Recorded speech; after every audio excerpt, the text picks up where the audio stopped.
One of the stories I've been asked to tell is the meditation that brought me into connection with my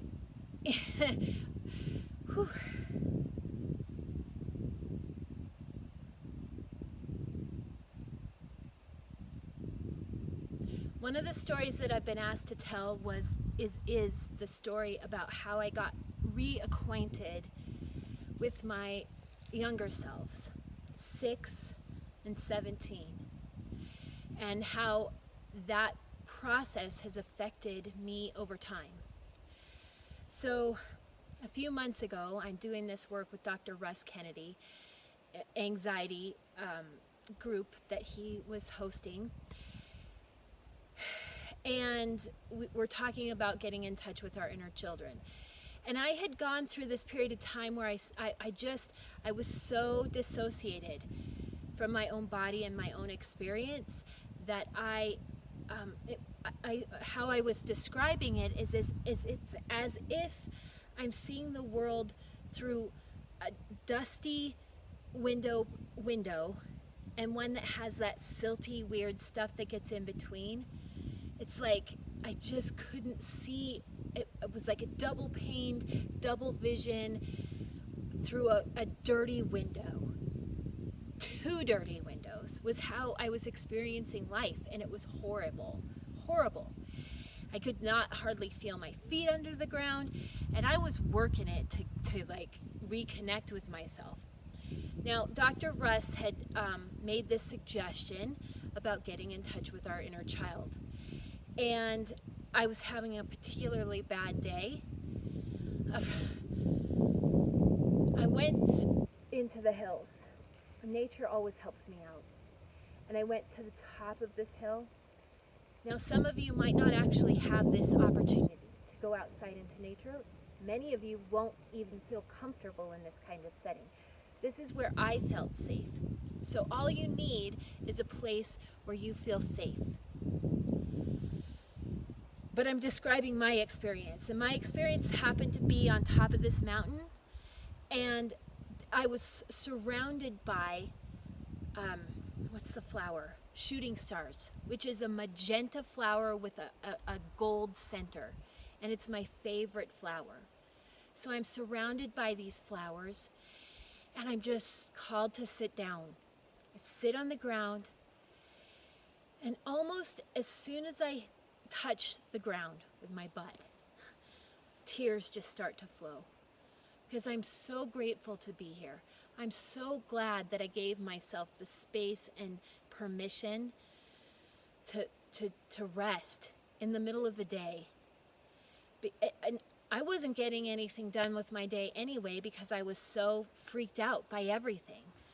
And so here I am, sitting on top of the mountain, surrounded by these wildflowers, shooting stars in particular, and I just start talking to myself.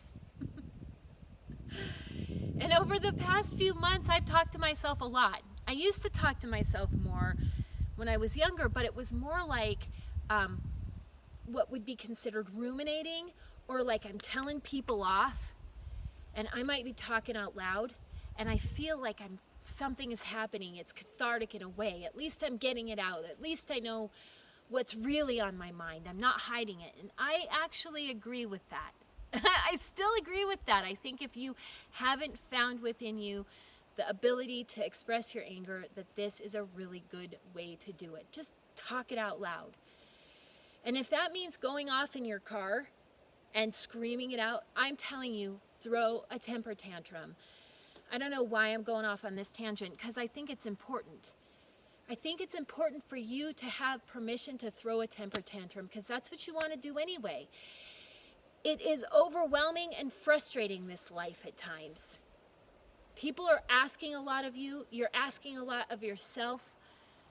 It's okay to let it go and give it to God. And this is how I've approached it for years. Thank God I was doing all that work over the years, because when I finally got into a safe space where I was witnessed, not by one, but by a group of people, and then by Dr. Russ Kennedy himself, who's been through all of this himself, which gives you more permission, because if the doctor can do it, then so can you.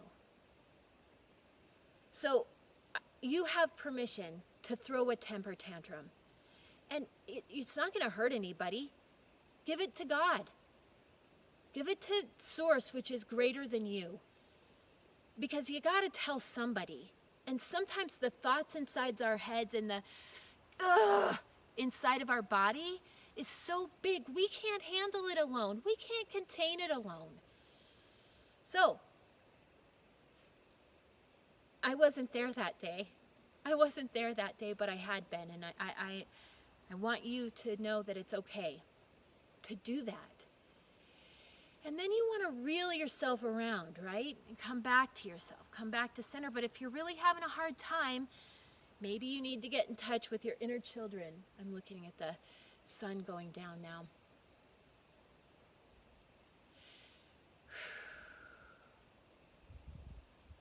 So I start talking to 6 and 17.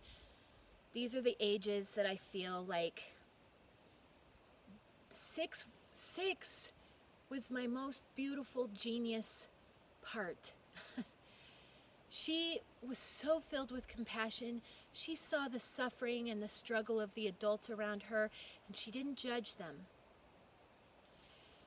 And she took on the weight of the world, though, at that point.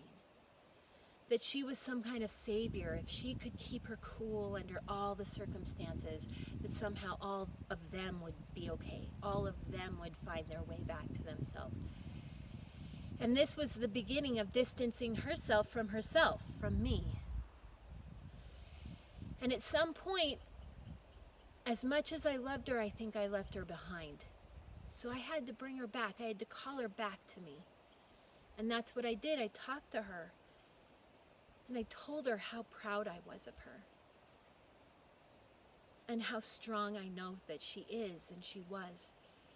And that I understood that she was trying to hold it together. And that she was closer to the Source, and so she had this deep compassion. And that is what I have carried with me my whole life, because I still believe it's true.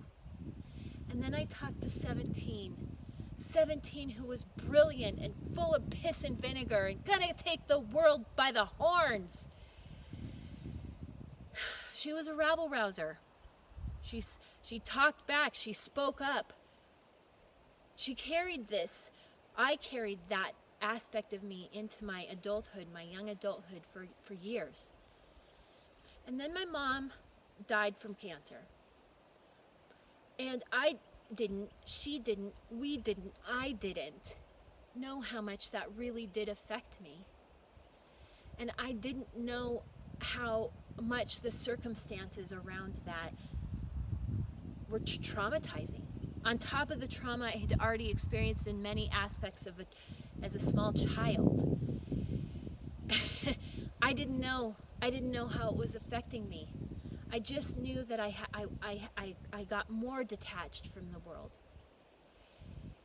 I was creative and smart, and 17 was too, and 6 was too, and I needed them to come and be with me here on the mountain. So I called them in. Come 6, come sit beside me. Come sit beside me. I'm not asking you to come back into me. I just want you to sit beside me. Come 17, come sit beside me. Lean on me. Lean on my arm. If you need to rest your head, you can rest it on my lap.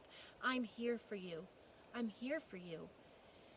I'm here for you in a way that you always needed the adults to be here for you. And they couldn't, because they were too caught up in their own turmoil.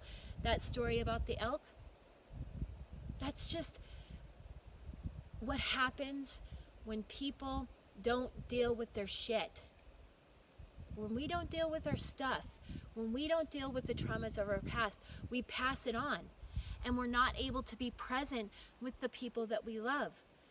And so we give love in different love languages. We give it in the form of material goods. We have all sorts of different ways that we give our love. And part of my work as an adult has been to learn to receive love in the way that it is given, not in the way that works best for me. to see that love is being given and to receive it. I still need to have people around me who give me love in my love language. And so I find those people. And I learn their love languages, and I give them love in their love languages to the best of my ability. I think we have a grouse coming up the hill, or a pheasant. I saw him going into the woods before. I can hear him rustling over there. Anyway, the point is, I invited 6 and 17 to come and sit beside me. And I really felt them do it. But first I saw that 6 had her arms crossed, totally distrustful that I was going to show up for her. And I have had to show up for them again and again and again, and I want to. Because here's the truth. I can't do my full healing. Renee Francis Kahn cannot do her full healing. I can't do my full healing without 6 and 17 and everybody in between. My birth and my age now. All of the information from all of these people that I have been have pieces of information, pieces of the puzzle for me, and I need them to come and be with me. So I have to call them back. And this is why I needed to go back to the home of my childhood. Again, some of you won't be able to, because your home of your childhood has been sold multiple times over, and you've moved across the country or around the world. It's not possible under these circumstances. And we can come back to ourselves and invite those parts of ourselves that have been shattered and scattered, lost, abandoned, blamed, shamed, and judged. We can invite them back because we're creating space in ourselves for love. I am love.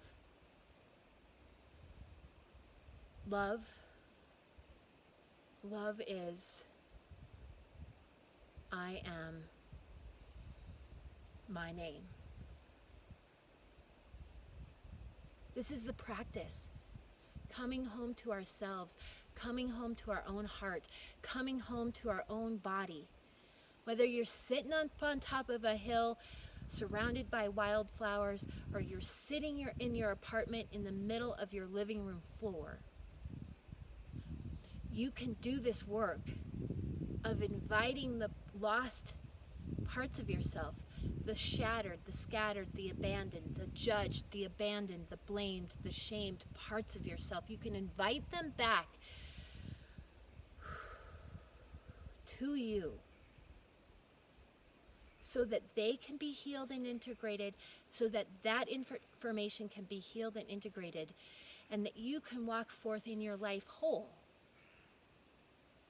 Because when we are whole, this is when we do our best work.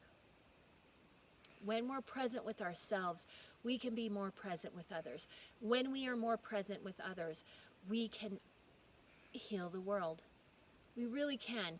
We can heal ourselves, the world that is ourselves. We can heal the world that is our immediate family and our friends and our community and our nation and our world. That's the ripple effect of coming back home to ourselves. And that truly is the only thing we have any control over. And so I share this with you as a meditation. Be where you are and talk to those younger parts of yourselves who felt lost, abandoned, blamed, shamed, and judged. And invite them to come and sit next to you. And they may turn their backs on you because you weren't there for them when they needed you, and nobody else was there for them. And they don't trust. They don't trust you. They don't trust the world. They don't trust the universe. It's up to us as the adults now to invite them back home, to call them back in, and to let yourself and let them and let us, let me enjoy this. I get very serious about things, but I'm in nature right now, and I'm in love. I'm in love because I'm in nature. I feel blessed because I'm in nature. And I'm not giddy, but I feel settled. I feel at peace. I get to be present here with you. I get to share my experience. And this is a gift. And I hope that you try this. Try this exercise and see what happens. And every time it gets scary, just breathe in love. Breathe out love. Breathe in love right here. Breathe in love right here. Breathe in love right here. Ground that love through your body, through the center of your body. Breathe that love up into the sky, into the infinite.